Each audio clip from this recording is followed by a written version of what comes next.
All right, we are good to go. We are good to go. Are we hitting this Florida thing on two on the head? What's your shirt say, sir? Well, I'm looking at it backwards, and looks with A-D... Oh, it's Florida. It's Florida. For those of you listening, Alyssa and I have Florida shirts on because we wanted to take a little picture Sunshine because I feel like there's a lot of people still that were getting questions of like, oh, wait, you're moving? What's going on? So we wanted to post on Instagram and Facebook with our Florida shirts and that we're packing and everything. So we found some really cool ones on Amazon. But let's crack this open real quick. Let's crack it open. Cover your ears, kids. Yeah, we don't want to hurt your ears there. Cheers, baby. We're having a truly hard seltzer lime today because it's a fueled up episode. So we're either having coffee, tea, or an alcoholic beverage. And today is an alcoholic beverage kind of day. Because it's a Sunday fun day. Sunday fun day. You know? You're watching this on Monday, but that's what's cool about us filming on Sundays, that you have that Sunday fun day vibe. That is good. If you all have had White Claw, that is delicious. Truly, I actually like better. And the orange flavor is the best drink I've ever had. So good. It's light. It doesn't have this bloat that when you have beer. Yeah, and I feel like with White Claw too, you always say, and I feel this too, the next day you feel like a little dizzy or something, or just off. I don't know what it is. It just doesn't go well with maybe our body chemistry, or maybe we drink too much of it. I think I don't know. I never feel like that with Truly, and I'm just glad because anytime we do beer, you just feel beer. You know, it's good to have like an ice cold beer or two at a barbecue or after work or something. Yes. But if you're going to have a little fun and day drink or, hang out, I kind of like Truly. I love Truly. Yeah. Hey, Truly, if you're listening and you want to sponsor us moving forward, we'd love to get some free product and we keep talking about you. But, if you are going to drink, you got to hydrate too. You do. You really do. I'm a little thirsty now that I'm talking about it. I know, right? But yeah, so we're here. It's Monday. We're wishing you all the best for the week. And how many more do we have here in this studio? Let's see. 3 or 4 more. Yeah. 3 or 4 more, and then we're going to be taking the podcast on the road. And the house that we're staying at, I'm excited to look around and explore for the best new location because I don't want to move around too much. I think people who watch get used to an aesthetic. Sure. So for those couple months that we're there, I want to definitely look at where to go, but we can't hang anything. Because it's not ours, it's the Airbnb. There's a lot of light in that house, natural light, so I think... Well, that's what we looked for. Yeah, it'll be really good for shooting purposes. Yeah. I think anywhere will look good. We can just set it up and be able to shoot. And yeah, we want to make it feel like home. And that was kind of the point that, because on Airbnb, the unique thing, if you haven't used Airbnb before, if you're just going to rent for one day, I don't really like it. Mm-hmm. I'd rather do a hotel. If it's just one day, because you have to pay taxes, a cleaning fee, and some other stuff, and it ends up being kind of the same. You're not sure whose it is unless it has great ratings, but it doesn't really feel like you're getting a bang for your buck unless you're hanging out with 4 to 6 friends. You all pitch in $100. Or you're doing a proposal. Didn't you get that on Airbnb? Right? I did. Our proposal house, I got an Airbnb for one day, but that was more of an event. Of course. But if you're just going to fly into Nashville for the night, I think a hotel works better. But Airbnb for 3 days, 7 days, and a month is even better. Or if you're with a big group, you're going to go on a vacation, 6 of you throw in a couple $100, you're going to get this beautiful house that's all yours. You can stay together but have your own bathrooms and your bedrooms. But you get a discount on some places. That's right. So you take advantage of it. So Airbnb for 30 days or more, right? You get and it's up to the person who's renting the house. Right. But if you do 7 days, they usually give you a weekly discount of 10%. If you do 30 days or more, they will give you anywhere from 10% to 40% discount. Okay, dang. So that's what we took advantage of. Because the house that we got a 40% discount plus she was brand new to Airbnb, and she was giving the first 3 people who booked it an additional 8% off. So we got 48% off, and that's why we stayed for so long. Yeah. Because if we were going to hop from place to place, you have to pay that cleaning fee. You just kind of go in, and but yeah, Airbnb to me just feels like the way to do it. Like with what we're doing, we're going to have our stuff in storage, right? But I love the option that you can just move in. Sure. There's no paperwork. No. There's no lease that you have to break and contracts and show your, because even that's the whole thing too of showing your income, showing your tax returns and signing a lease. Oh my gosh. Airbnb, you just book it.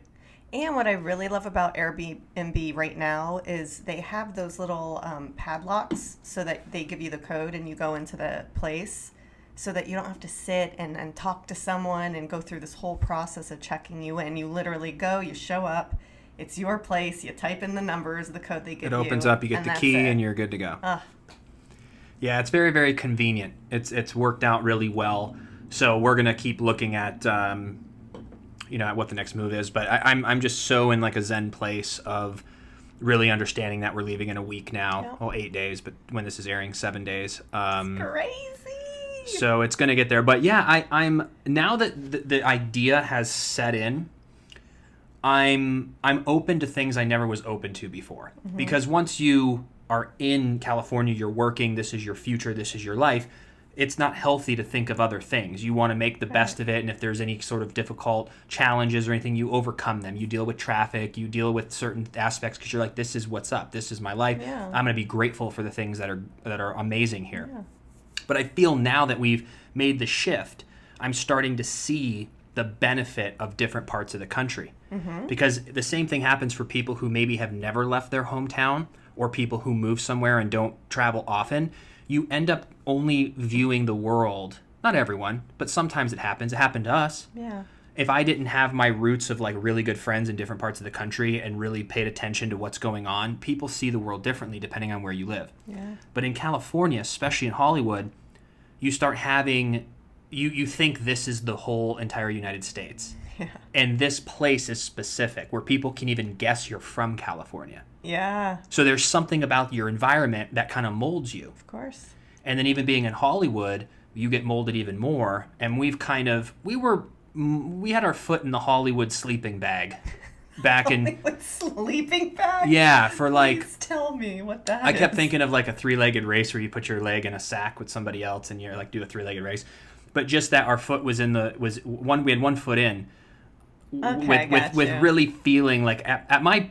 Like 2013 was kind of my year that I was really buying into Hollywood. Sure. I was still a nice guy, but I had a little bit of a chip on my shoulder. I was working. Yeah. We were shooting our own stuff, and I was auditioning, writing, and you just kind of have this... You think you're invincible. Yeah, and then your associations, too. Uh-huh. Like, you're just friends with everyone who's working on television. You're getting into the hottest clubs. You're kind of bought into, I made it. Yeah. And once we kind of shook that up a little bit and you start looking back and you realize that was just an exciting time, Sure. but it's actually not real life. No.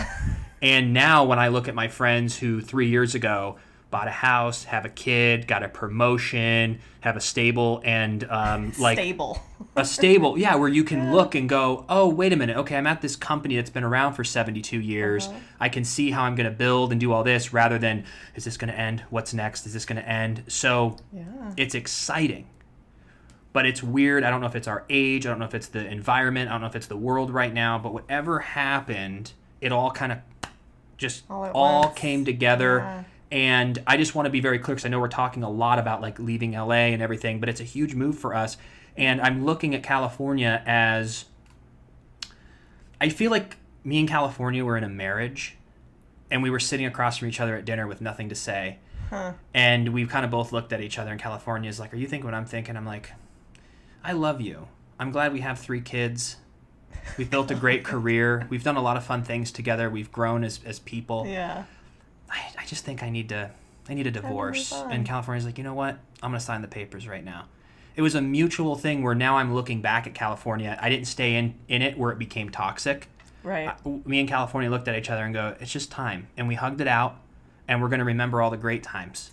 You know what's so crazy, though, is back in 2016, we very much were kind of, like you in California and your marriage, you guys were both kind of like, I think I could go this way. And California's like, I think you could go that way. And we tried for 5 minutes, literally, to move to Florida in 2016.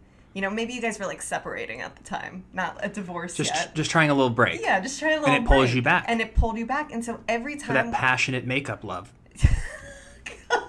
You come back and there's times that we would come back and go, what were we thinking? Like, this is home. But this city always pulls us back. And even a couple days ago, we got an email for an opportunity that would be in California. And we're just like, every time. It was out of the blue. Things always are. And we don't even know what's going to happen with that. But it's just every time you try and do something else, the city just goes, are you sure? You sure it knows. It was the joke even back when I was younger. If you are sitting around, no audition for 4 weeks, you go, I'm going to go home and visit my family for 5 days. The moment you book your ticket, you have a call back. Yep. How many trips have you had to cancel and all of that stuff? Every time. But yeah, like right now, we're not doing this to tease you. We literally just don't have enough information. But me and Alyssa are kind of up for something right now that came out of the blue, kind of. It's something we've been working on for a while, and there's a lot of traction on it. But we don't know enough about it. But it's just so typical of California. So typical Cali. Because it shoots here. Gosh, it's you. Cali. Yeah, you want to. It doesn't want to let me go. It doesn't want to let us go. But we're still gonna go regardless of what happens, and we'll just like figure it out because it's. It's not a long-term project that we'd have to be here. No. It'd be short-term, so it'd be easy to be able to make our move, and But that's what we want. Yeah. I want to live in Florida but work in California. Yeah. I want to work in New York. I want to work in Nashville, Atlanta, and just fly in. And I think that's what everyone's going to do. In Florida, which is your home. But we talk about it so much, and I love California. And I just wanted to make it very, very clear that I'm always going to love California. Of course. But it's just time for that new chapter. Yeah, it is. It really made us, though, who we are today. Think about that. And I think as well, the reason that any other time we've tried to move and we're like, oh, Cali's home, it's because we've been here for 15 years, It's a long time. Yeah. Well, it's something. I was talking to a friend of mine, and she was like, at such a young age, it's like to be able to accomplish what we've accomplished and to have something to look back on. Sure.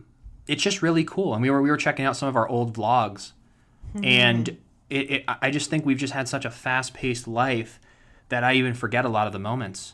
I forget what our day-to-day really is and just like what we've done because you and I always seem to move the goalpost. Yeah. So every time we're approaching a goal and we come close to reaching it, we push it further out. So I always feel like I'm chasing just new ideas and new goals and new chapters, which is healthy because I think chasing fulfillment and progress is great.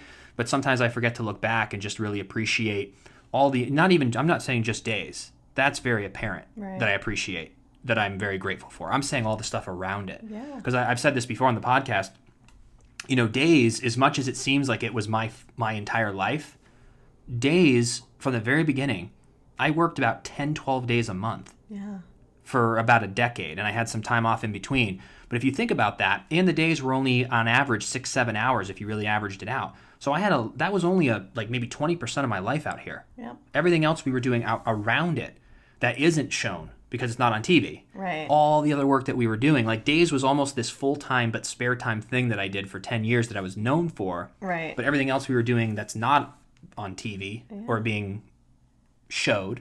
And it was also during a time where we weren't quite into vlogging just yet. Kind of teetering on because we always have done different projects together. Yeah. But if we would have early on, like imagine 2013 starting to vlog. Yeah. What we could have shown people who've been able to see all of the other side projects. But we didn't do it then, and then now we're really into it, and I feel like we would have done it a lot more, but there's nothing really to vlog when we're just in our apartment every day. It kind of just seems lackluster. Like with vlogging, we have to, like that's why I went with the road trip, and when we're moving, like that's going to be, we're all experiencing this together. You vlog. Yeah. When we did our DC trip for Spectrum last year, and we did the Jersey and the Ohio trip, and I did a hometown vlog. But that's interesting, just to show you around the apartment every day. We're just kind of life. So, but we're gonna start with that. But speaking of Spectrum too, I want to give them a shout out again. Salem Proud. Yes. Myself, Chandler, Christopher Sean, Greg Ricker, and Brock Kelly. We're doing an event hosted by Tony Moore. Tony Moore. I DM'd him the other day.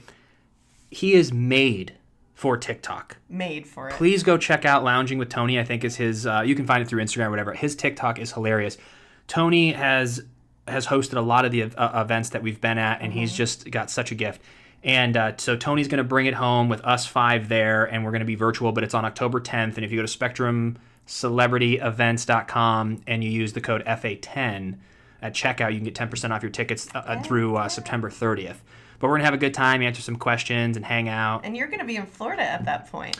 Which is yeah. Supposedly. No. Supposedly. Oh, no. No, we are. Don't do this to me. We can't do this to the audience. No, we're 100% going, and oh, Lord. But maybe this week we'll hear something about this little side project that we might pop into either New York or LA for 72 hours, but we'll see. It depends when it is. I know it's going to be before the end of the year, but if it's, say, in December, we can easily pop in. What's going to be interesting... I hope December, yeah. I really hope December, too, because if it's in, say, 3 weeks, we're like, what? We're going to go cross-country? Well, yeah.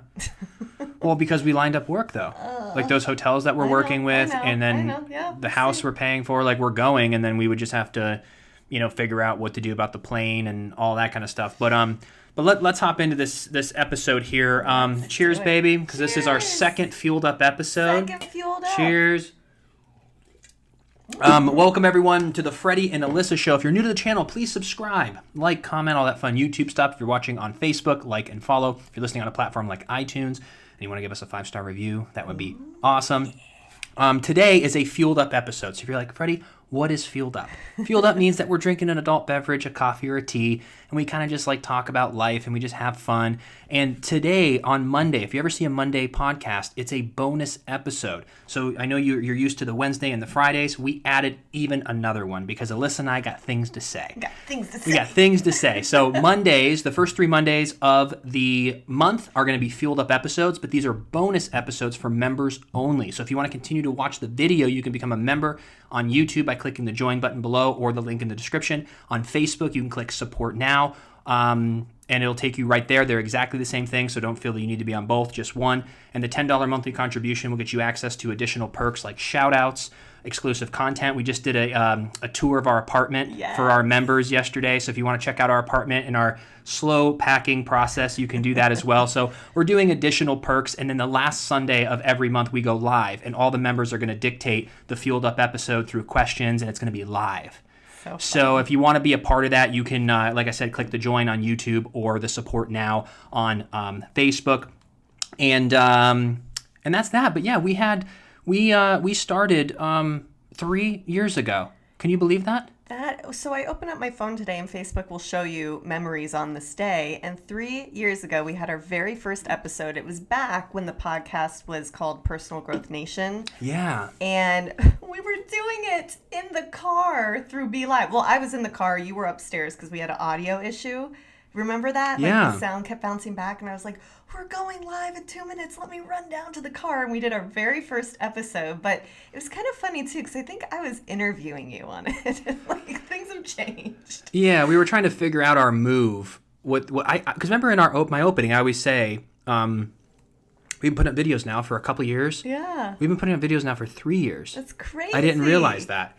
Because we started on Facebook. Literally all the videos that we would do, we were very much on Facebook. We were doing Facebook Lives all the time in different groups. Yeah. And then I think it was towards the end of 2017 where we just didn't want to be pigeonholed. We had just so much to say about many different topics. And we're like, what if we kind of reboot this and relaunch and do the Freddie and Alyssa Show? And so later in 2018, maybe February or April. I think it was April, right?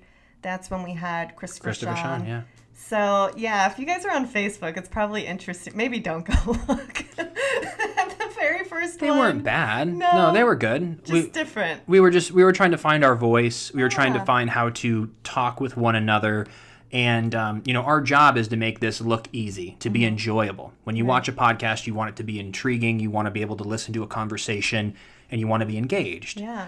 And you and I had to find our voice. I feel like we really caught our rhythm about 6 months ago, and the numbers are showing that. I think people who are watching are sticking around because they're like, oh, I'm starting to really follow their journey. Yeah. And this was our platform. But at the beginning, we were still kind of interviewing our guests rather than having a conversation. Speaking of, Brian Datillo, we'll give you a little teaser. Yes. He's going to come on, we already filmed it. He's amazing. He's coming on in, we got to look at the date, but I think maybe the beginning of October. Yeah, I think October 2nd is what we're aiming for, but we're waiting on schedule stuff. But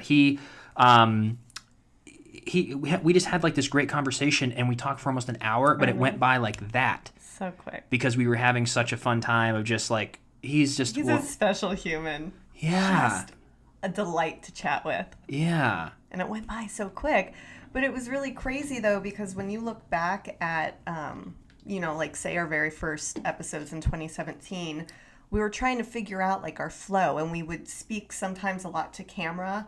Like, the whole show was us talking here. And then, like, and you know what's really crazy? I remember you had discovered Joe Rogan because you saw Gary Vee was on. That was around the same time. And I remember you were showing me the podcast, and we really loved just this conversational type of pod, Yeah. And that really, I think, inspired us to continue to find our voice and what we wanted for the vibe of our own show. But it's being a fly on the wall is the greatest. And we always wanted people to feel like they're sitting down and having dinner with us, and we're just friends having dinner. And that's what we say to all our guests when we email them.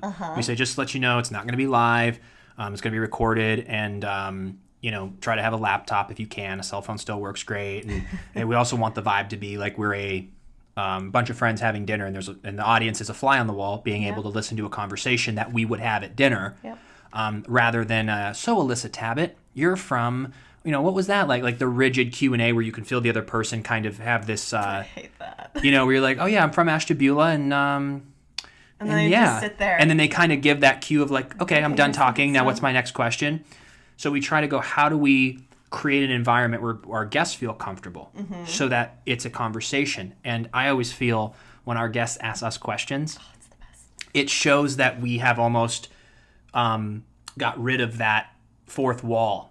And people, because when you really sit down with a friend, people ask questions. Yeah. When people sit down for an interview, they feel weird asking the host a question because it's an interview. It's all about the person you're interviewing. Right. But I feel if we do a good job, we end up breaking down that wall where even our guests sometimes forget and they go, oh, wait, I'm having a conversation and they're asking us questions. And I feel like that vibes out really well. And that happened with Brock and Adele. Yeah, we ended up just like looking, and we talked for like 30 minutes before we even started recording.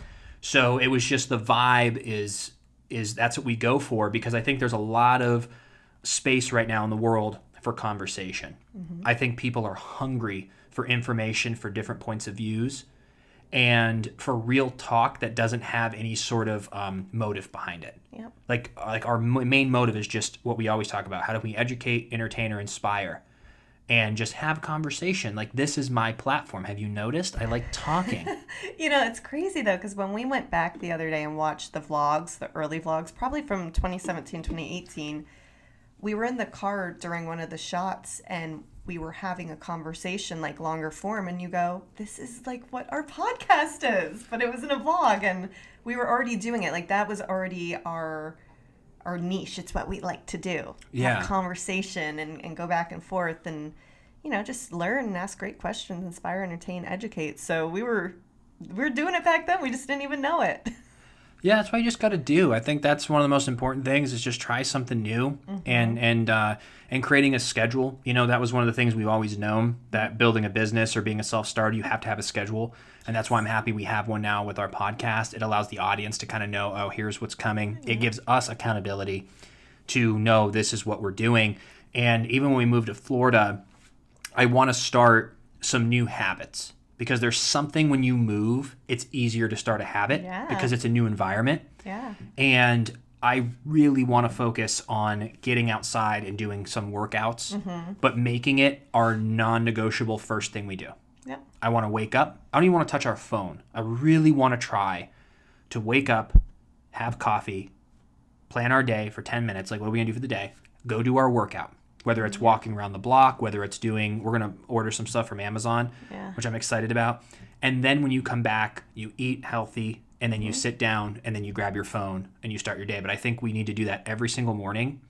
And I want to get some fun exercise equipment. So we were looking around at, we want to get a basketball hoop. And I thought they were expensive. And there are some that are. Sure. Of course, they're like $850, but you can get one for like $80. And you just fill it with water, and it's 10 feet tall, and you can have a little basketball hoop out front. You're going to get your booty crushed in horse. In horse? Yeah, baby. Impossible. Impossible, please. See, you know me as this actor boy. Oh, really? You didn't know me as the star athlete in Ashtabula, Ohio. Oh, my gosh. Well, we're going to have to do maybe a Fueled Up podcast where we're showing some behind the scenes of our game of horse where I'm beating your booty. Impossible. We'll do some fun bets. But we're going to have... bets. But I think if we just go and play some basketball, if we swim... I can't wait to swim. You know, and then we're going to do our, like, walk... because we're going to have room to walk in that neighborhood where we won't have to wear a mask, which is going to be nice because there's no one around. Yeah. Like, we can just, like... Breathe. So that'll be nice. And then I want to get one of those. I looked this up, too. It's a little pricey, but it's the row machine. You've been talking about a row machine for a long time. It will work your shoulders, biceps, and your back. And for me, I always like that because if my sciatica is killing me or I'm feeling a little achy and I can't walk, I want to be able to sit and just do that row. Yeah. And I found one for about $270. Okay. But you can fold it up and bring it with us so we can keep that. And then I want to get some of those ropes, you know, that you like. That'll be a great workout. And then we just need some dumbbells. And I was thinking of those twist ones where you can just pull it up and it's like 10 pounds or like 30 pounds. So we can do some curls, triceps, overheads, and just work out in the garage and just blast music. Do yoga by the pool. Yeah. It'd be nice. Make our health number one. And we have that grill. Make some salmon and chicken and steak just like all day, every day. Yep. One more week. Yeah, no, we can get shredded. Shredded, baby. Shreddy, as Scott Matheson says. Yeah. Yo, just trying to stay shreddy, bro. I remember when we had him on the pod. I mean, that was what, a year and a half ago, and he would always say, "That's almost crazy." 2 years ago, dude. Yeah. So weird, but he was saying how if you want to have like a shreddy body, it's all diet too. Mm-hmm. He had said that back then. I was like, uh-oh. Oops, I screamed in the mic. Our last time that we really took our weight loss serious was probably like, I think around Christmas of 18. Yeah. And I got down to probably 172 and we did no working out. It was all diet. 100% calorie counting. I lost 30 pounds. Mm-hmm. And so but I was eating still kind of bad food, but we just were like, we would have a half a grilled cheese each, but it's like, yeah, from Starbucks. or like we'd have a pizza rev pizza because it was 500 calories for the whole thing. Worked, so it was so though. thin, and it worked, but I want to do the health portion of it. Yeah. You know, I want to get used to the health portion, and it's like being able to have the grill. We can grill the chicken, grill the steak, grill the salmon, keep it for a few days. Maybe have a scoop of rice or baked potato, sweet potato at night, but keep it really low carb. Yeah. And egg whites in the morning with some vegetables is easy. Tuna salad, easy. Mm-hmm. And then some snacks at night, a little Greek like salad or something. I've been loving the Greek salad. Yeah. Because I just want to get serious about it. I'm tired of talking about it. Are you all exhausted of my roller coaster? I'm exhausted. I'm so tired of going up and down, But this whole year I've stayed the same weight. I weighed myself, and from New Year's Day till now, during everything, I've gained 5 pounds. Not bad, considering that we've been in our apartment, but I've been conscious of what I'm consuming. Throughout the pandemic, you know, in the very beginning, for me, I remember I gained a little bit of weight, and then we were really serious. Like, we were doing Insanity. We did every day almost, watching what we were doing, and I would go back down again, and then just with everything going on, straight up, like, I think I'm probably 5 pounds heavier than my usual, but we're about to move cross country, and I know I'll get it all on lock as soon as I have an area to be. But, like, there's so much activity we can do, and I've always been a very athletic person, but even in LA with just so much going on right now, I don't even feel comfortable going out for a run by myself. Yeah. I mean, going to the gym was nice. I used to go there a lot in Pasadena. But you can't do that now. So they're all closed, aren't they? I don't know. Are they open? It's just too much of a complicated thing. It's just stressful. I can't. For me, I just go, I'm glad that we're living in a world where everyone's kind of like just covering up and you can live, but it's also just like, it's better than not being able to go. Right. But yeah, I mean, it's just an excuse. I mean, we are responsible for what we put in our body. We're responsible for doing some push-ups. You don't have to have anything extravagant. But I've been doing like YouTube videos. They have, especially for, you know, doing your abs and arms. There's so many things you can do at home. Yeah. I guess it's just hard being motivated when you feel like you're like in a bunker. Like, Maybe. Maybe not, or maybe it's just excuses. We're just making excuses.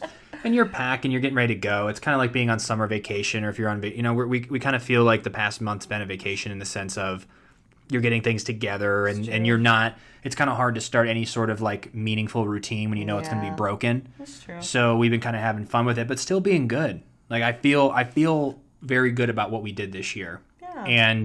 But I do want, and I also think that the industry has put a complex on us because, like you and I, like, oh my God, we gained 10 pounds. I feel like people who aren't in Hollywood are just like, no big deal. Like I gained 10 pounds in Christmas. Like it's all good.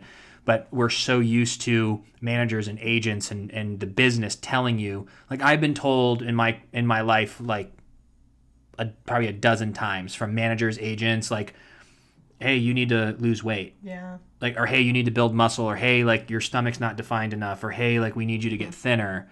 Even with days, like there were certain times when I got a little puffy, and it's like I have to lose weight. Yeah. So it's just this constant, and then you want to lose it fast.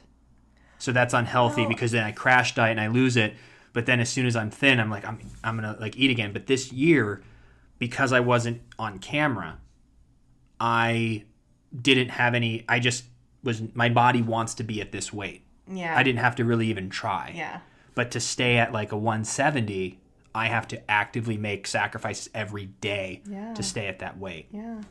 It's just interesting that you booked a soap opera and that's what you were on for, almost a decade, because that genre, a big part of it is the way you look, and people probably want to tune in to see, these people that they love, and, you have to look a certain way. It's not like you were on some sitcom where it just didn't matter the way you looked. Yeah. You know what I'm saying? Like you can kind of fluctuate and it's all good and it doesn't matter. Yeah. But also too, that genre is known for, being in shape, but people really love the fact that, like, I've heard so many comments anytime I talk about my weight or anything, they're just like, you don't need to be ripped. Like you're just, like, we like, like people are they're like, we like how you're just like normal. Yeah. And I appreciate that, but it's just, I'm so conditioned because I was an athlete my whole life. Like I've never been at the weight that I am, that I fluctuate to. Yeah. Like I was never over 170. Yeah. And so for me, anything over 170, I feel overweight. And I know I'm getting older and everything, but I just feel comfortable in my skin. I like how my clothes fit better. I like being, I think at this age, I would love to just be around 180 and have some, build muscle again, but I have that foundation. Thank God. Yeah. I've lifted weights my whole life because you can kind of get away with a little bit more when you have muscle. But I think, too, that's probably why we're both so hard on ourselves. I think it was even Tony Robbins who had made the comment about when you are an athlete, when you're younger and you look a certain way, once you go over that specific look that you were used to your whole life, you're just like, oh my gosh, because you have been working your whole life to be that way. We were always athletic growing up, and not even to be like, oh, let's keep our weight under control. We just were always out there doing something. So as you get older, when you look back and you're like, that was my usual, I got to get back to that. But then also too, you're different ages, you're growing up. Like even as a man, you grow into your body. Yeah. Like it's not like you're this young little 18-year-old with the same frame at 32 as 16, 18. Well, that's that's why I feel like the 165, 170 is probably not. That's probably out of the picture. That was more when I was young. But I think when I, being like 180, 185, so I got to lose like 20, 30 pounds. But I'm also happy with it, And I think that's what it boils down to. It's like it's weird to have a feeling where it's attached to income. Yeah. And even for myself, this feels weird to say, but I have what Hollywood would say is that leading man look. Sure, of course. So I could easily be my weight or even gain 20 more pounds and still work in the industry, but just kind of how I was like born that people they go, you should be ripped and you should be the leading man. And it's been this weird tug of war because I've also been so stereotyped in drama.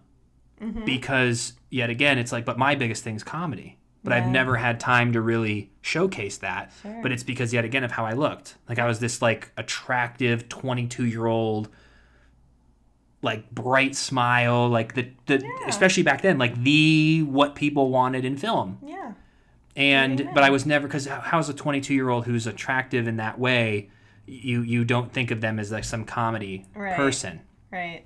So I was pigeonholed in the sense of, and I'm not complaining, and I've also worked hard at, you have to keep up on yourself. And also, too, though, your resume for those 9 years, you were on a soap opera. It's not like you were going out and auditioning and trying everything, and then you just got that, right place, right time to be able to do comedy. It just I never auditioned for comedy. Well, and then 2 times. It's funny because someone had asked on one of our recent podcasts, they're like, what's Addicts? And Addicts Anonymous was a show that you wrote with some of your buddies, or a web series. We raised funds through Kickstarter, and I was able to act in it. You obviously were acting in it, but you played such a character. Gary Goldberg. How would you describe Gary Goldberg? He is a hopeless optimist who is seeking his father's love. And he had some trouble when he was young, but now he's here to help others. Yes. And he has no self-awareness whatsoever. Oh my gosh. It was my favorite character, and that was kind of the start of like showcasing. And my character, oddly enough, was the lead of it. Like, I ran the class, and you can find it on YouTube if you Google Addicts Anonymous. You can probably watch the pilot somewhere. And how would you describe what Addicts Anonymous is about? It was, Gary, without giving away if you end up watching the 6 episodes, he just has a class where if you get caught doing something in college, instead of being suspended, you go into this probation type class where if you pass the class and Gary deems you like healthy, then you can go back without being suspended, but he holds your suspension in his hands. But he calls everyone an addict because he's just so unaware. Yeah. So if you like lit something on fire, you're a pyromaniac. If you drank 1 beer, like our actual lead guy, he was in the class because he got caught drinking a beer by his RA, and Gary deemed him an alcoholic and was treating him like he was an alcoholic and needed help. And so we made light of very serious issues, but it was all a bunch of addicts in a room, and he calls it Addicts Anonymous. And it's all addicts in one spot. And there was a portion of it that never made the cut where Gary wrote a book called Addicts in the Attic. And he was in the attic holding a gas lantern, in the dark. And that was the cover of his book, Addicts in the Attic. And it was his life story. That is funny. Yeah, it was amazing. We had some problems along the way with like distribution and getting it sold. Like, we didn't really know any better. We also had a lot of cooks in the kitchen at one point, and everyone's so talented. Everyone had great ideas, but you also you kind of lose when you have 4 different perspectives. You kind of lose the one like mainstream narrative that you almost need. And we were just all so young, and but it was something that everybody, I guarantee, would do again, and we would do it right. So maybe that's something in the future, and the older I get, the better. Because Gary to be, we first did it when I was 22, we first did it when I was 21 or 22, then we did it again when I was like 25. But that's what's crazy. That's kind of how we met in a sense, because you guys did the very first one, and you were just looking for like the girl or something. You were just hot girl. Yeah, and I knew I knew Jack, who was your friend. And he was one of the co-creators as well. And so I think we were at a party one night. And he's like, hey, we're going to go shoot this. Do you want to come be a hot girl? And I was like, yeah. And that's back when I had like brown hair. It's so crazy. I look so different. And that's kind of how I guess our friendship really started, where I was starting to get to know you. Yeah. Because I didn't know you that well when we first shot it. No, that's where we started. I remember, I don't know why I'm laughing at this, but I wonder if we can find even the original. Because the original we shot 4 episodes, and we pretended to be students at LMU, which is a huge school in California. We were not students there. We went there. Loyola Marymount University. And Jack and Lawrence used to go there. So we just showed up with like 15 people just showed up at the college. I remember that. And we walked around like we owned the place, and we just shot in the school. And I don't think anyone ever asked. We just said we were students. Yeah. And they're like, oh, cool. And no one asked. We shot the entire thing for free. But then it started getting a lot of buzz in our circle. And we got together and said, what if we raised money and did this right? Yeah. And then we raised money and we started hiring people. And it was really great. It was just like, we just couldn't agree on some of the final edits and also what to do with it. It was in a weird time of 2013, kind of right in the middle of social media, where if we would have known a little bit more about social, like now, this could be huge. Yeah. But, you know, you got to write it, you got to raise the money. I mean, it's a lot of work. So you have to understand that, like, not you all listening, I'm saying you as in, like, me, really, that it's going to take a lot of work. Of course. It's just, I think the very first ones are still out there somewhere, because I feel like we watched it like a few years back, but around that time when the first edition, let's say, of it first came out, I remember, I think it was Lawrence invited us. He's like, guys, we're going to this big party at LMU. Everyone's coming. The whole cast is coming. And we all went, and everyone, hundreds of people, knew who we were. It was the first time we ever felt like fame. Because it was before Days, 90210. It was before all of that. And now it's like, oh my God, oh my God, oh my God. And they knew us from that. Well, we DM'd every single person on our Facebook back in the day. Because we were like really pushing. So we understood what we were doing. But, yeah, you know, I don't know. We raised $52,000, and we were a bunch of young kids. With no marketing plan. That was the thing we didn't know back And, then. you know, we even brought Sean Christian on board, Daniel from Days. He was the other fourth person who came on, and he helped raise some money, and he was my dad. He played your dad? He played my dad. What's happening? What's happening? Dad? Yeah, go look it up. Go look it up. It's on Guys and Gals. Go look it up on YouTube. Just type in Addicts Anonymous, and you'll be able to find. I think there's 5 episodes. Our 6th episode got taken down because of copyright issues or something. But crazy. But yeah, we had fun. It had potential, and you know, I just don't know. We'd have to start all over, and we have the platform now that we could make it successful. Hey, but maybe one day it's something to revisit, you know? Yeah. Well, that's what we want to do. Like, once we can actually get, you know, some funds together, like, you just don't need a lot of money. Like, I don't know what we shot an hour and 20 minutes worth of footage, which is a full-length feature, for $52,000. Yeah. The average film that you see, like, even a low-budget independent's $5 million. Because they got 9,000 people working there. They're paying people all this money. You can find 10 amazing actors who will work for $100 a day because they just want to work and have fun, create and enjoy. And they get free food, they get to hang out, they get to put it on their stories, they get to hang, you know, like all the actors, we work for free. You can work for $100 a day. You pay the crew. You pay the crew because they're there busting their ass, and they're not going to be on TV. They're going to have their credits, but you pay the crew. Pay the money on the crew and pay the money on the marketing. Everything else, you find people who will work for free. There are interns. There are people, if we went to Florida or Atlanta, you don't think there's going to be people when you got some star names attached that just want to come work for free. You can have a lot of fans who are, like, if you're looking for a group scene, you could say, hey, do you want to come and be an extra for free and hang out? Hell yeah. Well, we did that in Addicts at the big party. Like, people are always down to come. Remember the big party at the house? We told everyone, we're like, guys, come be extras. Yep. Be food. I don't think there was alcohol because... Well, yeah. I'm glad we didn't do that. But yeah, I was all for it. I was like, everyone should just like drink and make it real, like have fun. But I remember, I think it was Nate. He's like, no one's drinking. He had more experience at the time. He's like, no. Because there will be no alcohol in the house. And we had to wait until we were completely wrapped for anyone to bring alcohol in. But one guy got hammered and was dancing and fell through the shed door. And Nate was like, this is why we don't effing drink. He's like, get him out of here. Get him out. He was dead so serious. Mad. Yeah. And then we had like, we had a 4-wheeler scene. And we had to do it before 10 p.m. because of like the local noise ordinance. Yeah. And Molly Burnett was on it, and she was the addicted to thrills, and so she was like, you know. But yeah, it was a really good time. Go check it out. We never really promoted it that much, but we should see what y'all think. We were young. You get to see our young work, and you played Janie and.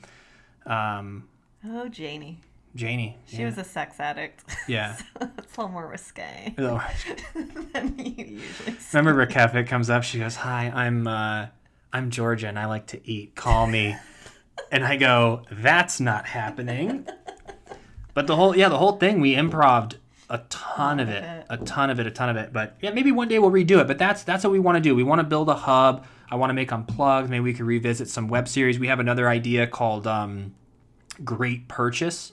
Oh yeah. And it's essentially they're claiming that Best Buy stole their mom and pop shop idea. So Great Purchase started first. Yes. And then this big corporation copied them and came in as Best Buy. And they're this small electronics shop, kind of like a Radio Shack that's being crushed. Yeah. And they're right across the street. Yeah. And the people working there decided to start a podcast to try to build like a brand to help save the Great Purchase store. So it's just like one of the office type things, but at an electronics store. Yeah. And then we have Addicts, and then we've got a million other movies from...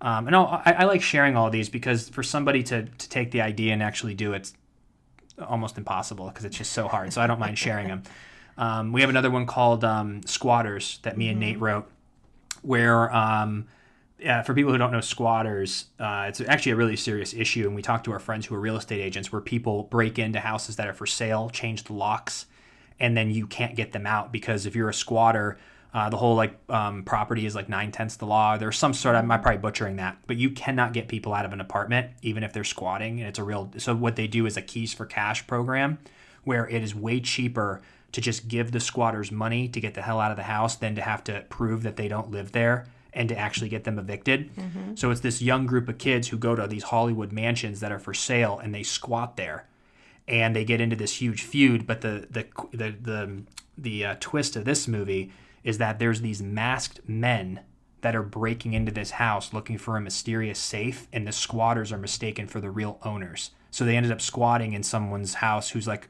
a criminal. Yep. And these people, and they think they're the owners. So these squatters that are pretending to be owners then are trapped with these guys.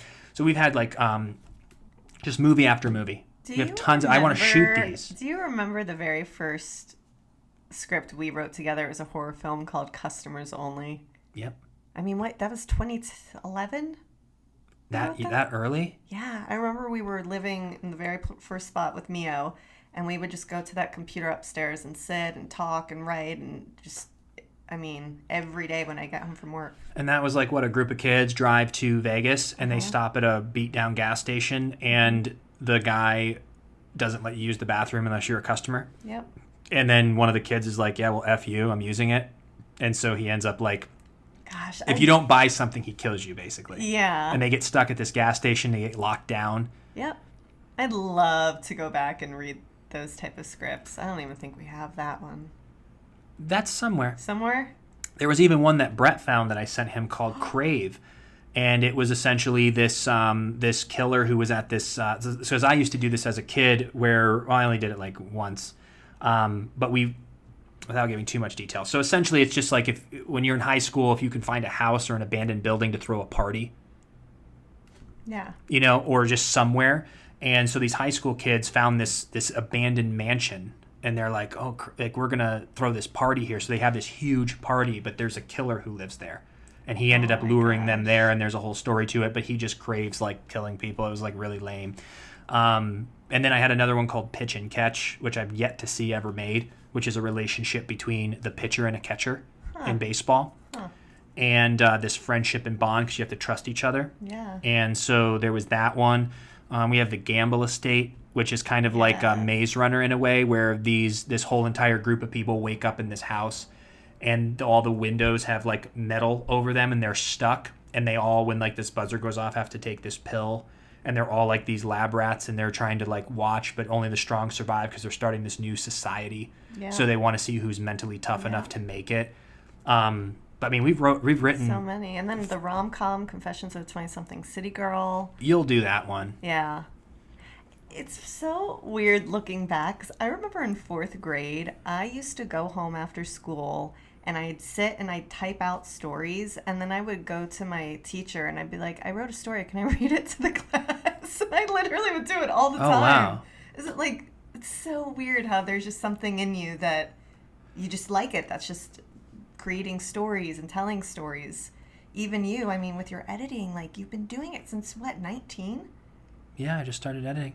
It's crazy the how editing and writing is just such a passion. Yeah. And when you combine it, together, now I'm on a kick thinking of these other things. You know, another one that me and Mio wrote? Huh. It's called Don't Ever Forget Me. Our best friend Mio, we got to have him on the podcast to talk about his story. So he was in the civil war between Croatia and Serbia in the 90s. So my friend Mio, my best friend, who I've lived with for 5 years, I don't know if anyone who's maybe heard me talk about him, but like our best friend, like he is amazing. Mio is amazing. Would do anything for this guy. He's been nothing but just a wonderful human being to me. We've known each other since I was 17 years old. And he really knows me because he was here through the ups and downs of our life. He's been here. He's lived with me. And when he was a teenager, maybe even 12, soldiers came to his house and he was forced to leave. And he stayed in a refugee camp, which was in a school in Serbia for 3 years with his entire family. And there's 7 of them. They'd sleep in classrooms. Yep. Yeah.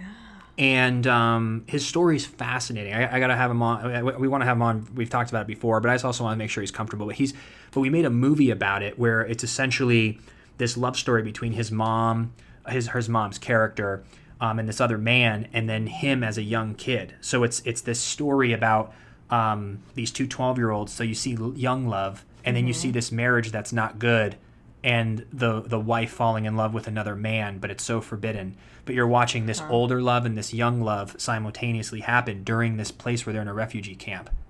Wow. And they end up, I'll spoil it because we haven't made the movie and who cares, like I'll skip the ending. But essentially, Don't Ever Forget Me is about don't ever forget where you came from. But when he fell in love with this girl, she got papers to go to Australia and he got papers to go to the US when he was a kid. And before he could tell her goodbye, he rode his bike across the little bridge. He wanted to go see her, and all she left was a photo of them two that they took on a Polaroid, and he flipped it over and says, "Don't ever forget me." And she left to Australia, and he went to the United States, and he hasn't seen her since. But it's about don't ever forget me and the love. And it was based kind of on a true story because there was somebody he was in love with there, and he was young, but they were going through this whole stuff. But I'm sure it was a disaster script. I had no idea what I was doing at that kind of caliber of writing. Sure. But if we ever went back to that... And in the 50 States of Grace. 50 States of Grace. That's where the guy had to go to each state and essentially hook up with a chick in every state. To get over his college sweetheart who cheated on him on graduation day. Oh, gosh. But then he falls in love with Grace. With Grace, yeah. So he's has a... and those are just a couple. I feel like there's been other ideas that haven't been fleshed out. But we're always like, what can we do? But the only reason, and even my writing partner Nate, we wrote so many scripts together. The only reason we're not doing Squatters is because you need to raise $250,000. Yeah. And back then, yes, there was the internet. You could put it on Vimeo. You could even charge people $4.99 to rent it. I just want to find a way, and that's what I love about the producer program. Once we have enough producers that's producing a ton of money here with the monthly contributions and crowd funds, we can just, even if we have $70,000, we can go, hey, let's make a film. Yeah. Like we could make Squatters for $70,000 if we had to. Yeah. We could make Addicts Again for $52,000 if we had to, and eventually get producers even outside of our fundraising to pitch in. Yeah. But we could make legitimate, amazing films for $250,000 a pop, as long as you're creative. Yeah. Because a lot of people will spend the $2 to $5 million because they have a Lionsgate behind them, so they're like, yeah, here, do it right. Right. Not that they're not doing it right. I'm saying it's do it. How would you explain it? You don't have to cut as many corners. Sure. You don't have to order Domino's. You can get like real catering. Yes. You can pay people their actual fee. Like, would I do a film for $100 a day? Probably not. Right. Unless it was something I wrote. So you would, if you wanted me to do a film, I would need to get a certain quote. Yeah. So there's going to be actors you won't get, but you can find amazing actors who are local, who are talented, because we're big on improv, and we want to tell great stories. I want to, so we have a list. I mean, there's like 10 projects I want to work on, and So that's kind of the goal. But we've really seen too with trying to sell Unplugged and get that next level. I mean, and that's why, yes, we can write and continue to perfect our craft. That's so important. But to come up with another idea and be like, I'm going to sell it. I'm done. Because we've seen it's Unplugged. Let's get that sold. We'll figure it out. Or we'll make it ourselves. And then people might come to us and say, hey, we'll give you money for your next. What else do you have? We're like, well, here. Since you asked. And then your Confessions, the rom-com, I think is something super cool that you put together that we should make, second. And here's the last one that I want to pitch because I think this is a really good idea. And I'm curious what you all think of these movies as well. I had another one where they don't do enough movies about serving. And at Outback, it was kind of like the movie Dodgeball. Where there was the Outback Steakhouse, because when I worked at Outback, they had this summer softball league where all the Outbacks in Southern California, there's like 30 of us, would get a softball team together, and we'd go down to like San Diego, and we'd all play in an Outback Steakhouse softball league. Well, I wanted to make the movie where there's the Outback Steakhouse that like my character works at, and they care about the restaurant, they care about the customers, they care about everything, and they have these scrappy people that come together to play softball. But their nemesis, this other Outback like 20 minutes away, the boss there doesn't care about the quality of his restaurant. He just wants to recruit amazing softball players to win the league. So he doesn't even care about his restaurant. He just wants to win all the trophies. And it's that dodgeball thing from like Vince Vaughn and Ben Stiller, but it's all about the serving industry of like going to the table and like, I know all those stories but they have this big softball league. So there's just a lot of ideas that we want to be able to do, and we're getting there. I really feel we're going to be able to do this in the next couple years and at least start with Unplugged. Yep. This is why I like our Fueled Up podcast, because we sit down sometimes with a cocktail and we start reminiscing and we're like, look where this went. Yeah. I had no idea where we were going to go with it. So, but we're going to let you go. We know it's your Monday here. So thank you all for listening, for watching, and we'll be back on Wednesday. Yep. So have a great week, and we'll talk to you soon. Bye.